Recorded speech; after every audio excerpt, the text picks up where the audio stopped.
moi le film de Titane.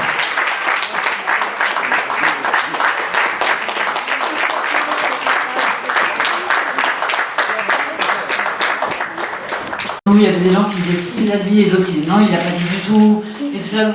Voilà, donc du coup, en fait, j'ai vécu, moi, à titre personnel, la cérémonie de la même manière que s'il n'avait rien dit, extrêmement tendue. Et pour vous deux? Vas-y d'abord. Moi, avec Julien, on a vraiment entendu la même chose, donc c'était un peu troublant. Mais après, oui, moi c'était la première fois que je vivais ça, donc j'étais très, très heureuse, très stressée aussi, mais vraiment extrêmement heureuse de faire partie d'être dans la même salle que tous ces gens incroyables que j'admire tellement, d'être félicitée par Sharon Stone. Je crois que c'était le truc le plus lunaire que j'ai vécu de ma vie, donc voilà, ça va. Moi, j'adore Julia Ducournau, mais j'adore Julia aussi depuis longtemps. Je suis extrêmement fier d'être dans ce film, mais je suis fier pour une raison très précise, c'est qu'il y a deux choses qui sont déclenchées chez moi.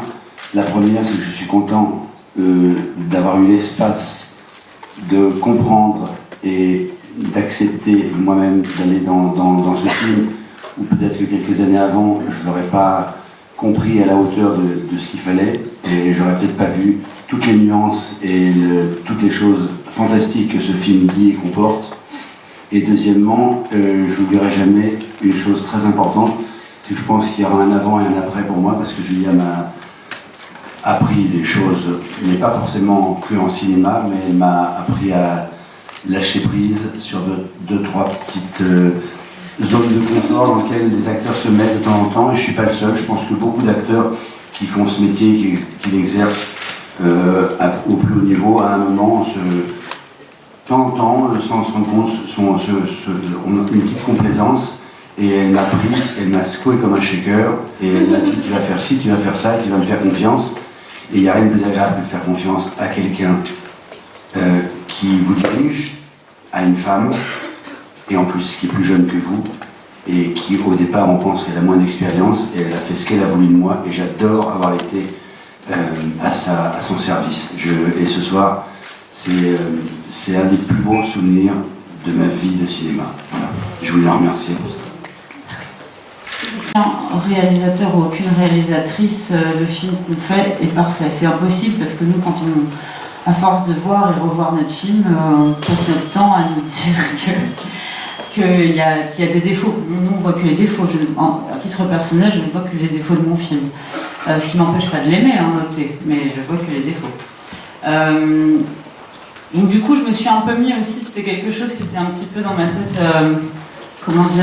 affectueux, dans le sens où j'ai imaginé tous les immenses réalisateurs qui avaient reçu ce prix avant moi. Et je me suis dit, tiens, c'est drôle, moi qui les regardais en me disant qu'ils avaient atteint le sommet des sommets des sommets de la perfection du cinéma, eh bien j'imagine que eux se sont probablement dit un peu la même chose que moi, par rapport à leur film, puisqu'ils ne devaient en voir que les défauts.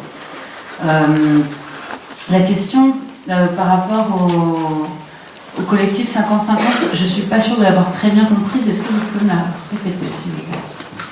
Alors, le collectif 50-50 milite pour la parité au cinéma. Est-ce que vous estimez que votre prix aujourd'hui est peut-être le couronnement de ce lobbying? Alors, moi, je pense et j'espère en tout cas que mon prix aujourd'hui ne vaut que pour mon film. C'est-à-dire que j'espère sincèrement qu'il n'a rien à voir avec mon genre, puisque je considère qu'en tant que cinéaste et en tant que personne, mon genre ne me définit pas. Je ne suis pas que mon genre. Donc du coup, non, je ne pense pas. Par ailleurs, je dois dire que, étant la deuxième femme à recevoir ce prix, j'ai beaucoup pensé ce soir à Jane Campion. Je me suis beaucoup demandé ce qu'elle avait ressenti à ce moment-là, étant la première. Et je dois dire que, en tant que seconde, ce qui me porte, c'est l'idée que maintenant j'ai l'impression de faire partie d'un mouvement en marche. Je suis la seconde, donc il y aura une troisième, une quatrième, une cinquième. Et voilà, donc c'est tout ce que je pouvais vous dire à ce sujet.